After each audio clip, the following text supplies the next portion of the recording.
Lisa stood in the center of the great hall, her voice carrying across the crystalline chamber where the planetary council sat in a perfect circle. The walls glowed with soft blue light, pulsing gently like a heartbeat. She had prepared for this presentation for 3 years, researching the ancient texts that spoke of beings from beyond their known space. The scattered ones were real, she said, her violet eyes scanning the faces of the council members. Our ancestors wrote about them in the old language. They described travelers who came from a dying world, spreading across the stars like seeds in the wind. Elder Morven leaned forward, his silver hair catching the light. These are myths, young scholar. Stories to entertain children. Lisa shook her head. But what if they are not? What if somewhere out there these people still exist? What if— She stopped. Her mouth hung open mid-word. Every muscle in her body locked. Around her, the council members stiffened. Across the entire planet of Velkara, millions of people froze in place. The telepathic network that connected all Velkarans suddenly screamed with a single sensation. Something vast, something wrong, something that did not belong. The feeling passed through Lisa like ice water. Her twin sister Essa, working in the orbital monitoring station far above the planet, sent a pulse of pure terror through their shared bond. Above us, Lisa whispered. Something appeared above us. The council chamber erupted into confusion. Voices overlapped as the telepathic network buzzed with questions and fear. Elder Morven raised his hand for silence, but before he could speak, the chamber's central display activated on its own. The image showed black space, stars, and then, sliding into view like a predator from the dark, a ship. It was not like anything the Velkarans had seen before. Their own vessels were smooth, curved, grown from living materials that sang with bioluminescent light. This ship was different. It had hard angles and scarred metal. Burns marked its hull in black streaks. Parts of it looked broken, held together with visible patches. Weapons bristled from its surface like thorns on a deadly plant. Defense satellites have locked onto the vessel, announced Controller Venn, his fingers dancing across a light panel. It is heavily damaged but still operational. The power readings are substantial. Who are they? Elder Morven demanded. Why do they not identify themselves? Lisa could not look away from the screen. The ship hung there in the silence of space, and she felt something stirring in her memory. The old texts, the descriptions of metal vessels that carried the scattered ones. A voice crackled through the chamber's communication system. It spoke in a language the Velkarans did not know, rough and urgent. The translation system struggled for a moment, then the words came through clearly. This world is in danger. The swarm is coming. You have 72 hours. Silence fell across the chamber. Lisa felt her hearts beating rapidly in her chest. The swarm.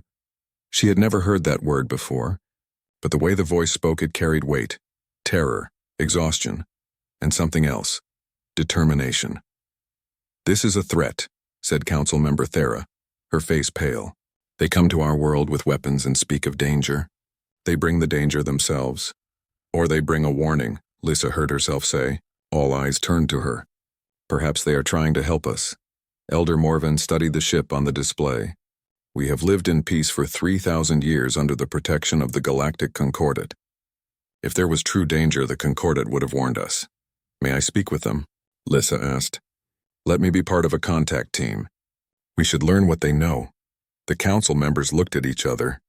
Lisa could feel their thoughts touching through the telepathic network, sharing concerns and possibilities. Finally, Elder Morven nodded. Very well. You will go with Ambassador Krell and a security team. But remember, young scholar, sometimes those who speak of danger are themselves the greatest threat. 3 hours later, Lisa stood in the docking bay of the orbital station, watching as a small transport prepared for departure. Her sister Essa gripped her hand tightly.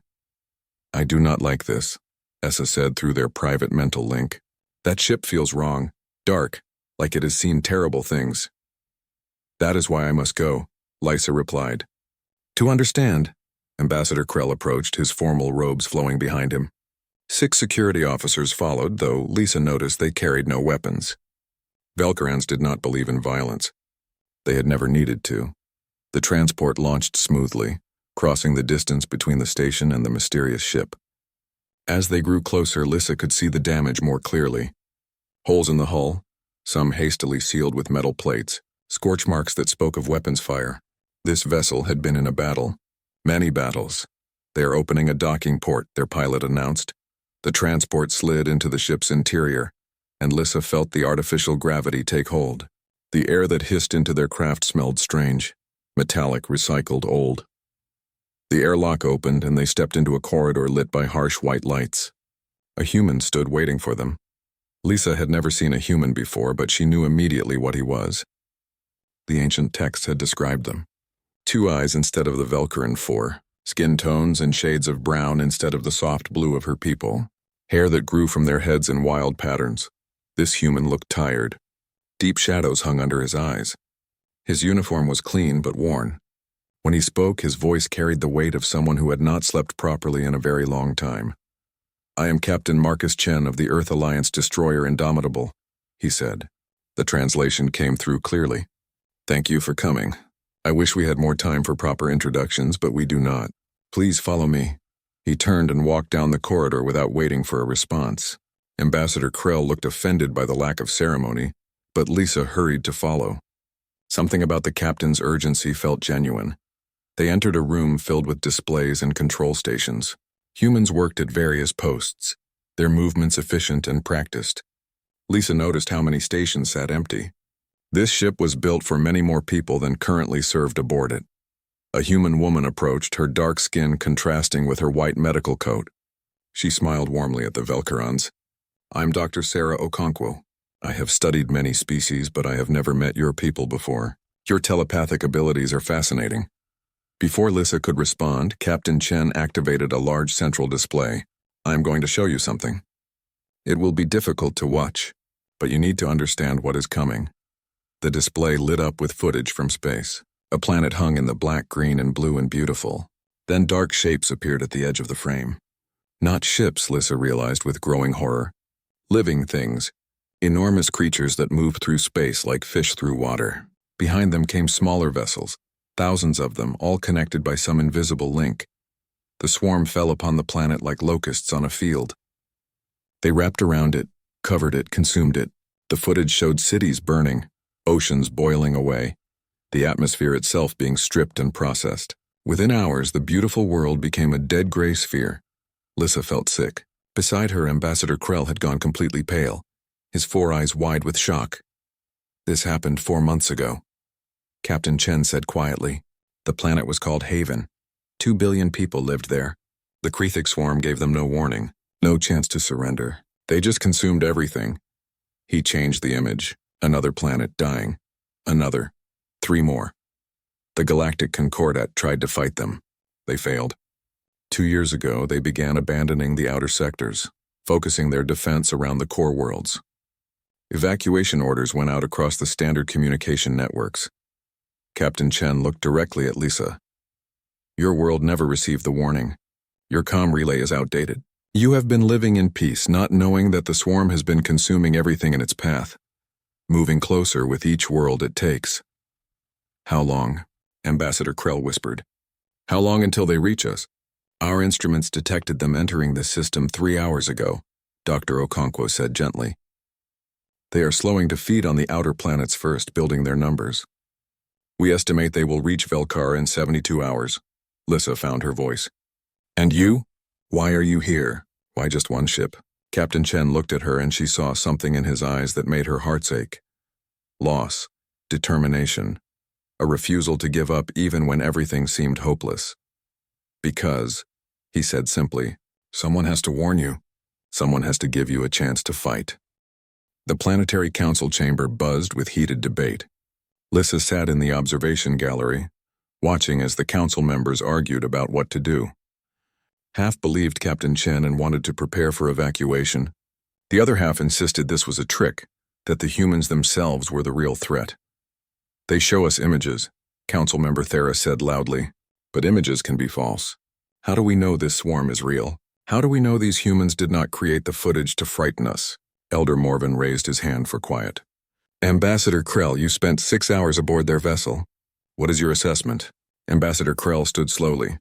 "I believe they are telling the truth. Their ship is damaged from combat. Their crew is exhausted. These are not the signs of an invading force. These are survivors. Survivors who came to us with weapons and warnings of doom. Thera countered. I say we should contact the Concordat ourselves and verify their claims. We have tried, Elder Morven said wearily. Our long-range communications are not functioning properly. We have not received any transmissions from the Concordat in over a year, but we assumed it was technical difficulties. Lisa stood up, her voice carrying across the chamber. Request permission to speak, Elder. Morvan nodded. The council recognizes Scholar Lissa. I want to return to the human ship, Lissa said. I want to learn more about them, about their culture, their history, their way of thinking. If we are to make a decision about our world's future, we should understand who is trying to help us. Thera shook her head. You are too young, too idealistic. You see adventure and mystery. You do not see danger. Then send someone older and wiser with me, Lissa replied. But we are running out of time. 72 hours, they said. We have already used 12 of those hours in debate. Elder Morven considered this. Very well. You may return to their ship with a diplomatic team. Learn what you can. The council will continue evaluating our options. 6 hours later, Lisa stood on the bridge of the Indomitable once more. This time, Captain Chen had agreed to give them a full tour of the ship. Dr. Okonkwo served as their guide, leading them through narrow corridors and cramped compartments. We are operating at 25% crew capacity, Dr. Okonkwo explained as they walked. This destroyer was designed for 800 people. We have just under 200 now. What happened to the others? Lisa asked quietly. Some transferred to other ships when we were ordered to retreat. Others died in combat. Some stayed behind to help with evacuations on worlds we could not fully save. Dr. Okonkwo paused at a corridor intersection. Captain Chen refused the order to retreat. He said as long as the ship could fight, he would keep fighting. Keep buying time for people to escape. They passed the ship's medical bay. Lissa saw human crew members receiving treatment for various injuries. Burns, broken bones, exhaustion. The doctor noticed her looking. We have been fighting for 3 months straight, Dr. Okonkwo said, jumping from world to world, trying to slow the swarm's advance. We have saved 12 planets so far, evacuated populations, given them time to run. At what cost? Lisa wondered aloud. Everything, replied a voice behind them. Lissa turned to see a young human man in an engineer's uniform. He had grease on his face and tired eyes. Sorry, I did not mean to interrupt. I am Lieutenant Torres, Chief Engineer. Dr. Okonkwo smiled at him. Torres here has kept this ship running with spare parts and prayer. Torres pulled out a small photograph from his pocket, showing it to Lisa. 2 small human children smiled at the camera, their arms around each other. My kids, he said. They are safe on Earth with their mother. I volunteered for this mission so they could grow up in a universe where the swarm did not eat everything. Lissa felt something twist in her chest. She thought of her own sister Essa, of all the young Velkarans who had never known fear or danger. Do you think we can win? She asked. Torres looked at the photo for a long moment before putting it away. I think we can try. That has to be enough. They continued the tour, and Lisa began to understand something about humans. They were scarred, broken, exhausted, but they kept going. They kept fighting. It was not in their nature to give up. In the mess hall, she met more of the crew. There was Chen's second-in-command, Commander Williams, who had lost her entire family on a world called New Providence. There was Sergeant Jackson, a Marine who told stories about his grandmother's cooking while checking his weapons. There was Ensign Park, barely 20 years old, who admitted she was terrified but stayed at her post anyway. Each human she met carried wounds, but each one also carried hope. That evening, Lissa sat with Captain Chen in his private quarters. The room was small and simple. A bed, a desk, and walls covered with photographs. Images of smiling people, of places that no longer existed, my family, Chen said, noticing her looking. My wife and daughter. They lived on New Providence. I was in deep space when the swarm hit. By the time I got the message, it was too late. I am sorry, Lissa said softly. Chen poured 2 cups of bitter black liquid he called coffee. I kept fighting because I had nothing else to do. Nowhere else to go. Then I realized something. Every world we save, every evacuation we complete, that is another family that does not have to feel what I feel. Another child who gets to grow up. That became my new purpose. Your people have known so much pain, Lissa observed. I read about your history in your database. The wars you fought among yourselves. The disasters. the struggles to survive. How do you keep going? Chen smiled, but it was a sad smile. Because we are too stubborn to quit. Humans have a saying, fall down 7 times, stand up 8. We fail constantly. We make terrible mistakes, but we learn, we adapt, we survive. My people have never known war, Lysa admitted. We have lived in peace for 3,000 years. We do not understand violence. The thought of fighting, of hurting others, it goes against everything we believe. Then you have been very fortunate, Chen said. But fortune does not last forever. The universe is not a peaceful place. It is beautiful and wondrous, yes, but it is also dangerous. Sometimes the only way to protect peace is to be willing to fight for it. Lisa thought about this. The council will not agree to arm our people. Many believe that becoming warriors means losing who we are. Chen leaned forward. I am not asking you to become warriors. I am asking you to become survivors. There is a difference. Warriors seek out conflict. Survivors do what they must to protect what they love. A chime sounded and Dr. Okonkwo's voice came through the communication system. Captain, you need to come to the bridge. We are detecting movement from the swarm. Chen and Lisa rushed to the bridge. The main display showed the outer planets of the Velkaran system. Dark shapes moved around them. Thousands of bioships feeding on the asteroid fields and outer worlds. They are building numbers, Commander Williams reported, converting matter into more ships. At their current growth rate, they will have doubled their forces by the time they reach Velkara. How many? Chen asked. Current count is 3,000 individual vessels. Projected count at contact 6,000. The bridge fell silent. Lissa did the math in her head. 6,000 swarm ships against 1 human destroyer and whatever civilian vessels Velkara could muster. We need to start evacuations now, Chen said firmly. Every hour we delay costs lives. The council has not approved evacuations, Lissa said. They are still debating. Chen turned to her and she saw the frustration in his eyes. Then make them understand. I have watched 17 worlds die because people waited too long to act. Because they could not believe the danger was real until it was too late. Do not let Velkara be the 18th. Lisa nodded. She felt something changing inside her. The scholar who had stood in the council chamber talking about ancient myths seemed like a different person. She had seen too much now. Understood too much. She activated her communication link to the planet's surface. Elder Morvan, this is Scholar Lissa. I am requesting an emergency council session. The situation has changed.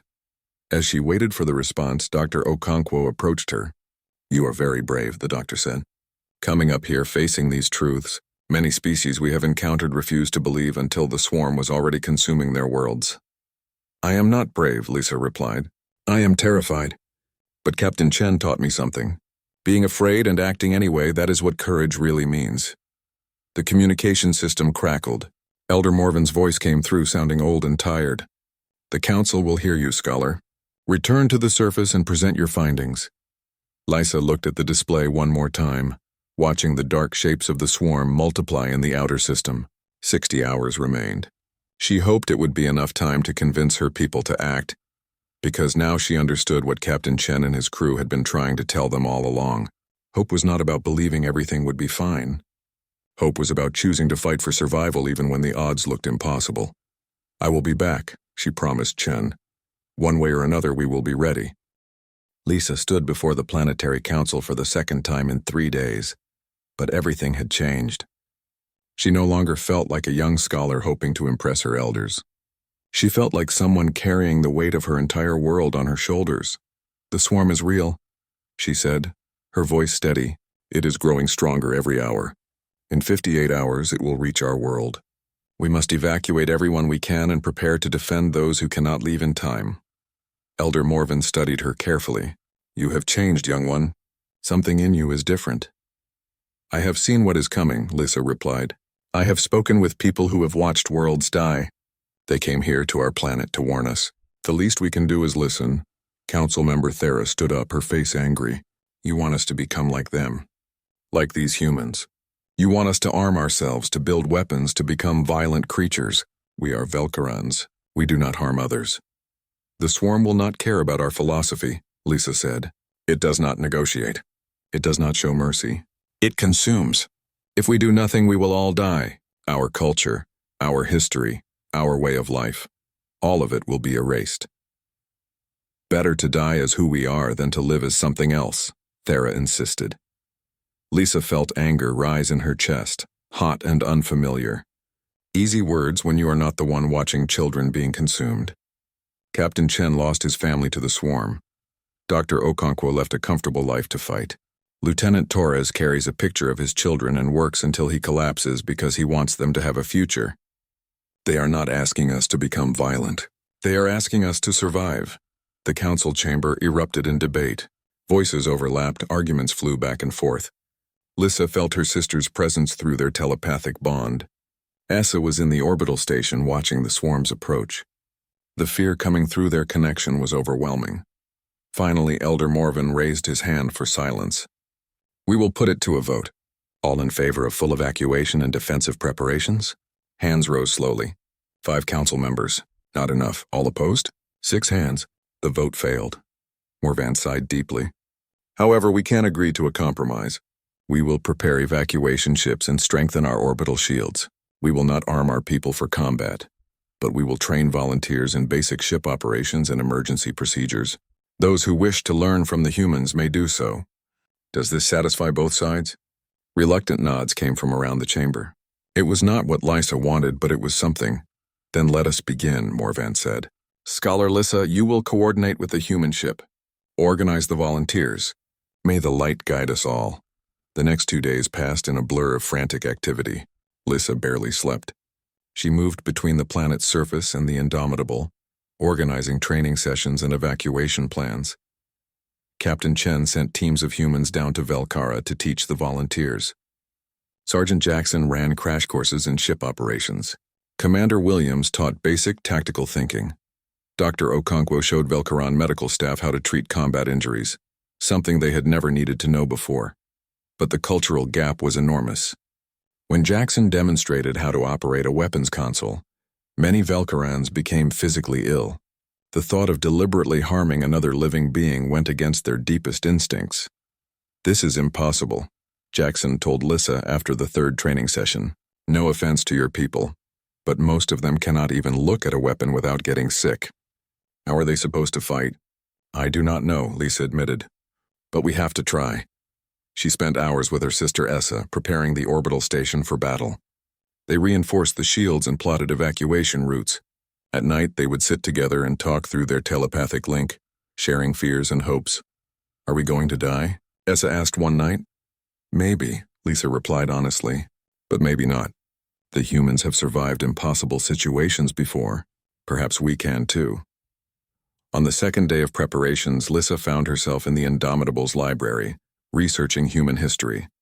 She wanted to understand what made them so resilient. What she found both horrified and fascinated her. Humans had nearly destroyed themselves multiple times. Nuclear wars, climate disasters, pandemics. They had conquered their own world through violence and blood. But they had also created beautiful art, music, and poetry. They had built civilizations that reached for the stars. They contained contradictions, capable of great cruelty and great kindness. She found records of their wars. The world wars of the 20th century where millions died, but also stories of individuals who had risked everything to save others. Soldiers who had covered grenades with their bodies to protect their friends. Civilians who had hidden refugees from persecution. Ordinary people doing extraordinary things. Dr. Okonkwo found her there, surrounded by holographic displays. Finding anything useful? I am trying to understand, Lisa said. How do your people carry so much darkness and still have hope? The doctor sat down beside her. We remember. We remember the mistakes and try to do better.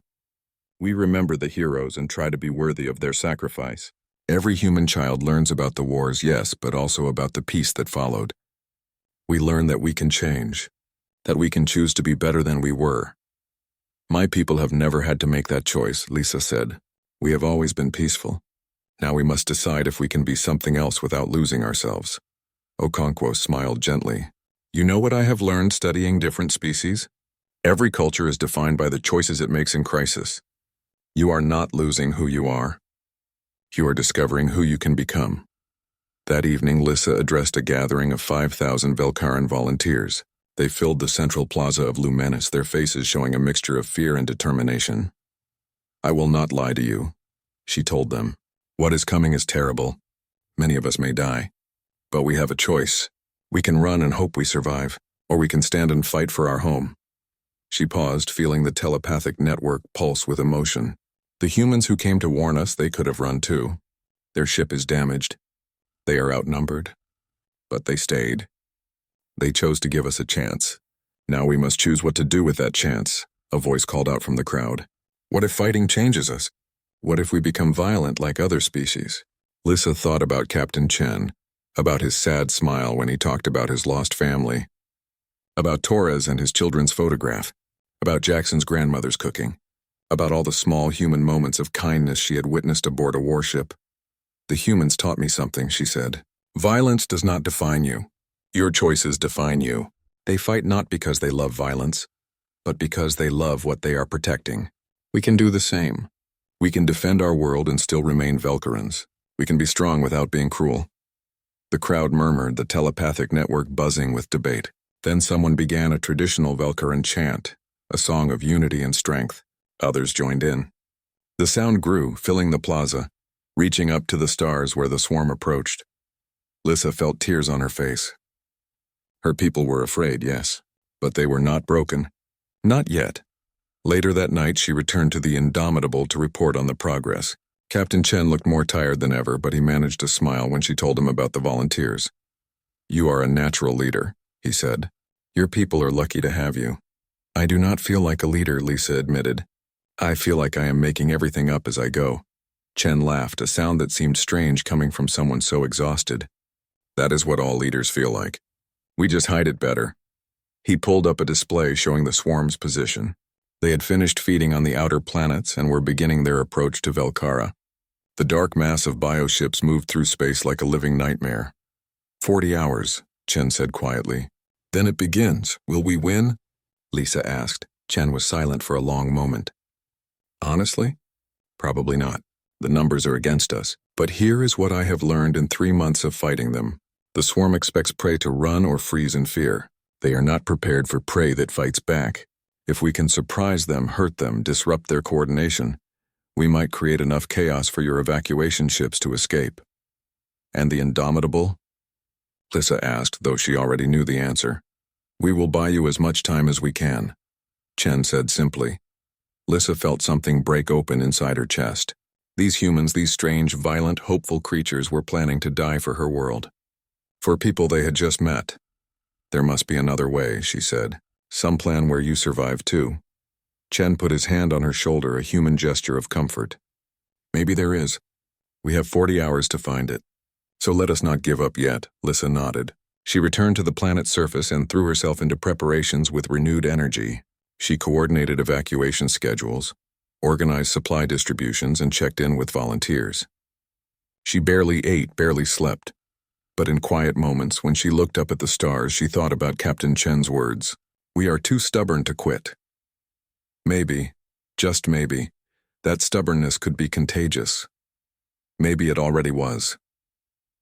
All across Velkara, her people were preparing for something they had never imagined. They were learning to be more than they had been. Not because they wanted to, but because they had to. The swarm was coming, and the Velkarans would be ready to meet it. The warning alarm screamed across every communication channel on Velkara. Lissa jerked awake from a brief sleep, her heart's pounding. Through the telepathic network, she felt millions of minds crying out in fear. They were here. She rushed to the window of her quarters and looked up. The sky was still bright with morning light, but she could feel it through her connection to Essa. Her sister was in the orbital station, watching through the sensors as the swarm emerged from the outer system. Lissa, Essa's mental voice was tight with terror. There are so many. More than the humans predicted. Lissa activated her communication device. How many? 8,000 ships, came Commander Williams' voice from the Indomitable. They fed more than we expected. They are accelerating toward Velkara. Estimated time to orbital space, 6 hours, 6 hours. Lissa felt her legs go weak. They had prepared for 40 hours. Now they had 6. Begin evacuations immediately. Captain Chen's voice cut through the channel. All civilian ships depart now. Do not wait for full capacity. Go. We will cover your escape. Across Velkara, chaos erupted. The carefully planned evacuation schedules dissolved as people rushed to the spaceports. Parents carried children. The elderly were helped onto transports. The telepathic network buzzed with panic, fear spreading like wildfire through the shared consciousness. Lissa ran to the central spaceport of Lumanus. She needed to help organize the evacuation to keep people calm, but when she arrived, she saw the crowds pushing and shoving in their desperation to board ships. Families were being separated. Children were crying. "Please," she shouted, projecting her thoughts through the telepathic network as strongly as she could. "There is room for everyone. But we must be organized. Please trust me." Her mental voice cut through the panic. People recognized her from her speech 2 days ago. Slowly, the chaos began to organize itself. Lines formed. Families stayed together. The ships began launching in orderly waves, but it was not fast enough. Lissa checked the time. 4 hours until the swarm reached orbital space. Half the population was still on the ground. She contacted the Indomitable. "Captain Chen, we need more time." "We will do what we can," he replied. Through the communication channel, she could hear the bridge crew working frantically. "The swarm is splitting into 3 groups. One is heading straight for the planet. The other 2 are trying to flank us and cut off the evacuation routes." Lisa felt cold. "What are you going to do?" "The only thing we can. We are going to hit them as hard as possible and make them focus on us instead of you." In orbit above Velcara, the Indomitable moved into position. The human destroyer looked tiny against the backdrop of space. One small vessel preparing to face 8,000. Captain Chen stood on the bridge, his hands gripping the command console. "All stations report ready," Commander Williams said. "Weapons armed. Shields at maximum. Engines ready for combat maneuvers." Chen looked at his crew. These people who had followed him for 3 months, fighting a war they could not win, buying time for strangers to escape. He saw determination in their eyes. Also fear. But mostly he saw people who had made a choice to stand and fight. "Open a channel to all Velcaran ships," he ordered. When the channel opened, he spoke clearly. "This is Captain Marcus Chen of the Indomitable to all Velcaran vessels. Begin your evacuation runs. Stay in the southern orbital corridor. We will keep the swarm away from that vector. Do not deviate from the planned routes. And do not look back. Just run." He closed the channel and turned to his weapons officer. "Target the lead swarm ships. Let them know we are here." The Indomitable's railguns opened fire. Streams of hypervelocity projectiles tore through space, smashing into the front ranks of the swarm. Bioships exploded in bursts of organic matter. The humans cheered as dozens of enemy vessels died, but more came. So many more. "Launch missiles," Chen ordered. "Everything we have." Nuclear-tipped missiles streaked from the destroyer's tubes. They vanished into the swarm's mass and detonated. Brilliant flashes of light turned night into day. Hundreds of bioships disintegrated in the blasts. The swarm's response was immediate. They changed course, abandoning their flanking maneuvers. The entire swarm, 8,000 strong, turned toward the Indomitable. "It worked," Williams said quietly. "They are coming for us." "Good," Chen replied. "That means they are not going for the evacuation ships. All power to forward shields. Prepare for evasive maneuvers." The swarm opened fire. Organic projectiles, biological weapons, energy beams of unknown origin, all of it focused on one human destroyer. The Indomitable's shields flared as they absorbed the impacts. The ship shook violently. "Hull breaches on decks 5 and 7, reported the damage control officer. "Sealing emergency bulkheads. Keep firing," Chen ordered. "Do not stop." On Velcara's surface, Lissa watched the battle through the orbital station's sensor feeds that Essa shared with her telepathically. She saw the Indomitable surrounded by a storm of enemy fire, fighting alone against impossible odds. She saw the human ship taking hit after hit, pieces of its hull breaking away, but still it fought. She felt something rising in her chest. Not fear, not anymore, anger. These creatures, this swarm, they had come to her world to consume everything she loved, and one human ship was standing between them and destruction. One ship was not enough. Essa. She sent through their mental link. "How many Velcaran ships are still in orbit?" "Maybe 300, her sister replied. "Mining vessels, cargo haulers, civilian transports that stayed to help with evacuation. Can they fight?" There was a pause. "They have tools that could be used as weapons. Mining lasers, cargo manipulators. Nothing compared to what the swarm has, but something." Lissa made a decision. She broadcast on all frequencies, speaking both through technology and through the telepathic network. Her thoughts reached every Velcaran in orbit and on the surface. My people, I know we are afraid. I know we have never fought before. I know everything in our culture tells us that violence is wrong. But look at what the humans are doing. Look at that one ship buying us time with their lives. They fight not because they love violence, but because they love life. They fight for us. Strangers they just met. She paused, feeling the attention of millions focused on her. We have a choice. We can run and let them die alone. Or we can stand with them. We can fight for our world. We can be more than we have been. Through the telepathic network, she felt the response. Thousands of minds connecting, sharing thoughts and emotions. Fear, yes, but also determination. Anger at the injustice of what was happening. And something her people had never felt before. The will to fight back. Those of you in ships, Lissa continued, if you are willing, arm your mining lasers and your tools. Join the Indomitable. Show the swarm that Velcara is not defenseless prey. In orbit, 300 Velcaran ships hesitated. Then one by one they changed course.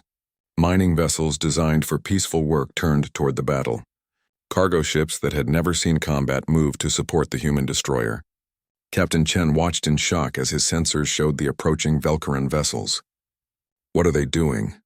I told them to evacuate. They are coming to help, Williams said, her voice filled with wonder. The Velcaran ships were not warships. They were slow and clumsy in combat. Their weapons were mining tools not meant for battle. But there were 300 of them, and they came with a desperation born of protecting their home. A mining ship moved alongside the Indomitable and opened fire with its cutting laser. The beam sliced through a swarm bioship, cutting it in half. A cargo hauler used its manipulator arms to grab an enemy vessel and crush it. A passenger transport rammed a bioship that was targeting an evacuation shuttle, destroying them both but saving the lives aboard the shuttle. Coordinate with them, Chen ordered. Share our targeting data. Make every shot count. The battle became a chaotic swirl of ships and fire. The swarm was still vastly superior in numbers and power. They destroyed Velcaran ships with horrifying efficiency. Lisa watched through Essa's sensors as ships she recognized, piloted by people she knew, exploded into clouds of debris. But the Velcarans did not break. For every ship destroyed, the others fought harder. They were discovering something about themselves they never knew existed.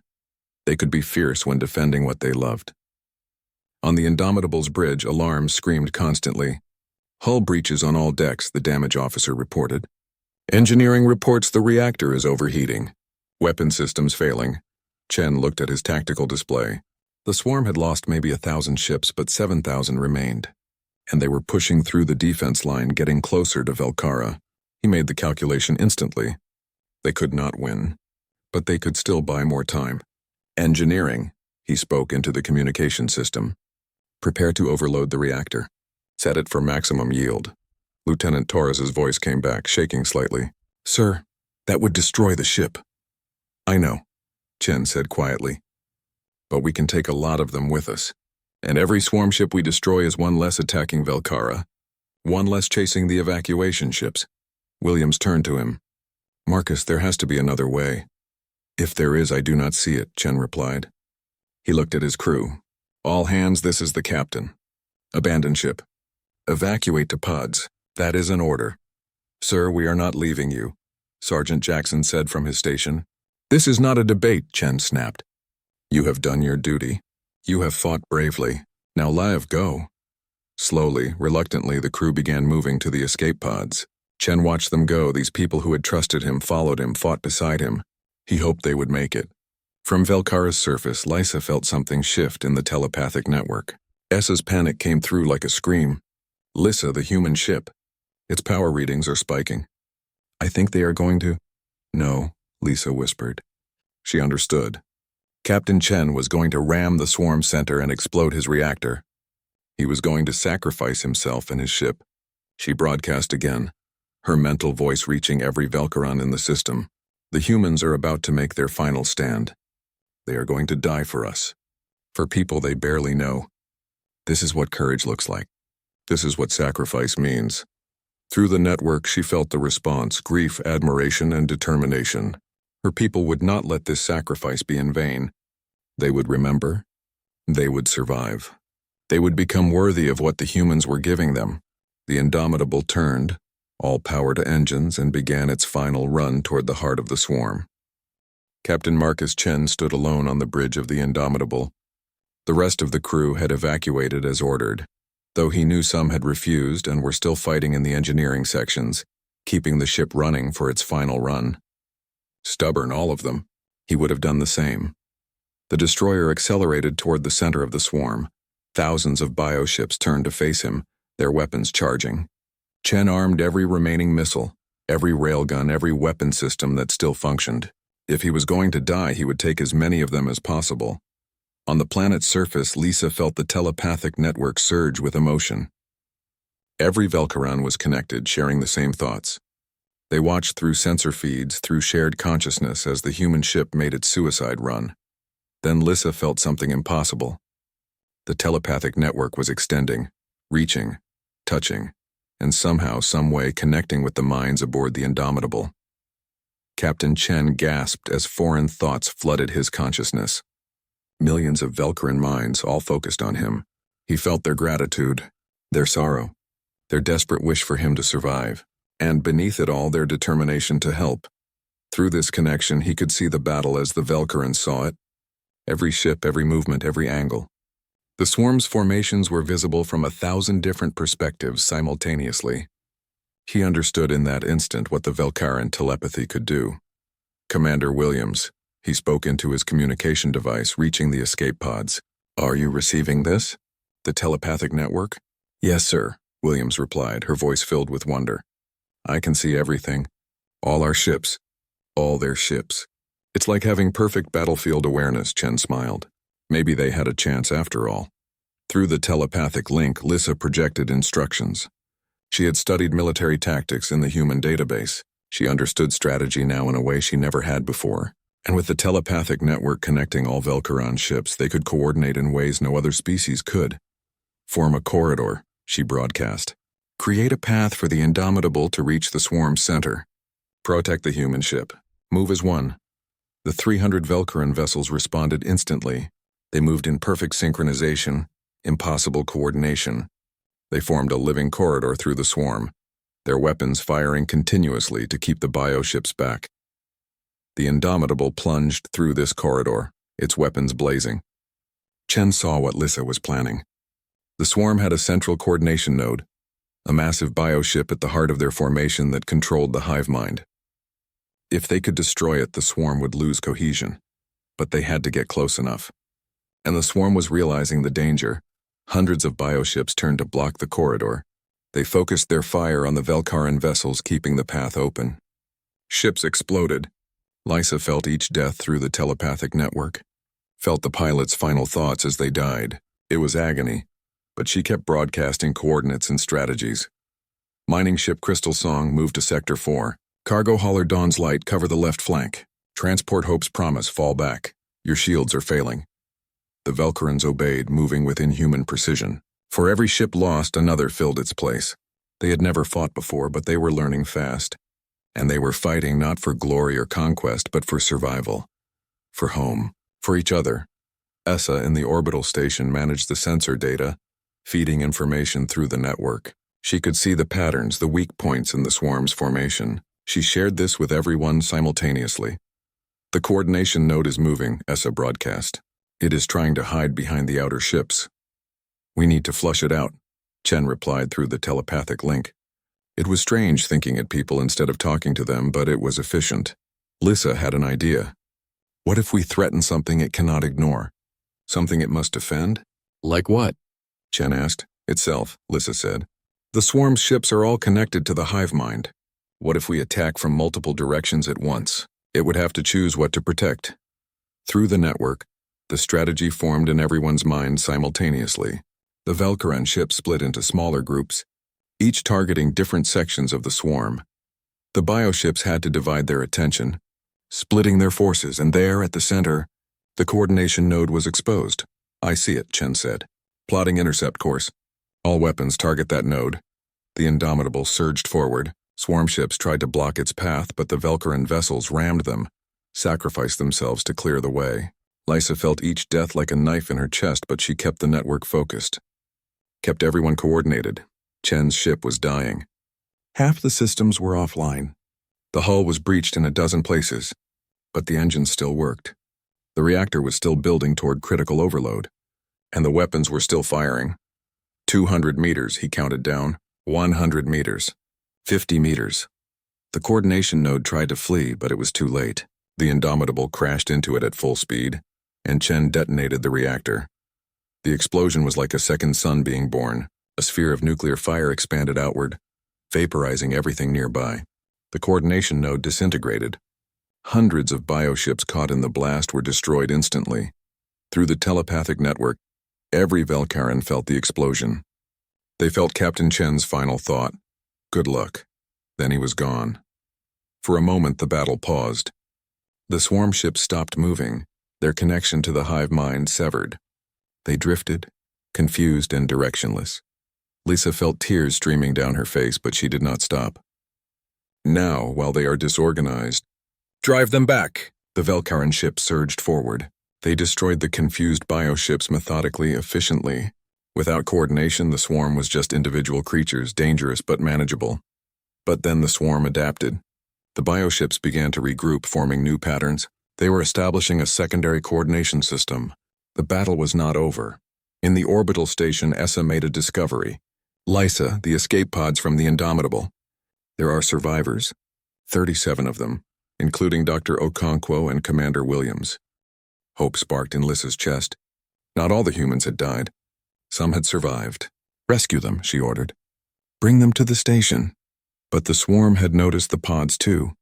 A group of bioships broke away, moving to intercept and destroy the escaping humans. Lisa did not hesitate. She was not a pilot. She had never flown in combat before, but she ran to the orbital station's docking bay where her personal transport was berthed. The small vessel she used for traveling between the planet and orbit. Essa grabbed her arm. What are you doing? The humans sacrificed everything for us, Lisa said. I will not let their survivors die. She launched before Essa could argue. The small transport was not armed, not meant for combat. But it was fast. She pushed the engines to maximum, racing toward the escape pods. The swarm ships saw her coming. They opened fire. Lysa dodged, her hands moving on the controls, guided by instinct and desperation. Energy beams flashed past her hull. She felt impacts, heard alarm screaming. Hold on, she broadcast to the humans in the pods. I am coming for you. She reached the first pod and activated her transport's docking clamp. The pod attached with a solid clunk. Then the second pod. The third. Her small ship was not designed to carry this many, but she kept going. A bioship moved to block her path. Lisa saw the weapon ports opening. She was going to die. But at least she would die trying to save those who had saved her world. Then a Velkaran mining ship appeared from nowhere, ramming the bioship. The pilot's mental voice came through the network. Go, Scholar. Save them. The mining ship exploded along with the bioship. Lisa did not have time to grieve. She collected the last pods and turned back toward the station, her transport's engines straining under the overload. More Velkaran ships appeared, forming a protective formation around her. They had seen what she was doing. They understood. These humans had earned their protection, their sacrifice. Lisa made it to the station with all 37 escape pods attached to her ship. As she docked, rescue teams rushed to open the pods and bring the survivors inside. Dr. Okonkwo emerged, bruised and shocked but alive. Commander Williams followed, her uniform torn and bloodied. Lieutenant Torres held his photograph of his children, tears on his face. You came for us, Okonkwo said to Lisa. You risked yourself. You risked everything for us first, Lisa replied. We just returned the favor. Back in the battle, the swarm was slowly being pushed back. Without their coordination node, they were losing cohesion. The Velkaran ships, guided by the telepathic network, fought with a unity the swarm could not match. But the cost was terrible. Of the 300 Velkaran ships that had joined the fight, fewer than 100 remained. Thousands had died. The telepathic network carried their final thoughts, their love for their world, their determination that others should survive. Hour by hour, the battle continued. The Velkarans were exhausted, their ships damaged, but they did not stop. They had learned something about themselves. They could fight. They could endure. They could win. Finally, as Velkara's sun began to set, the last swarm ship was destroyed. The debris field in orbit told the story of a battle that should have been impossible to win. Silence fell across the telepathic network. Then slowly a sound began. Not a cheer, not a celebration. A mourning song. A traditional Velcaran melody for honoring the dead. Every surviving ship took up the song. On the planet's surface, millions joined in. They sang for their own dead. They sang for the humans who had given everything. They sang for Captain Chen, who had bought them time with his life. Lisa stood on the observation deck of the orbital station, watching the debris field drift in space.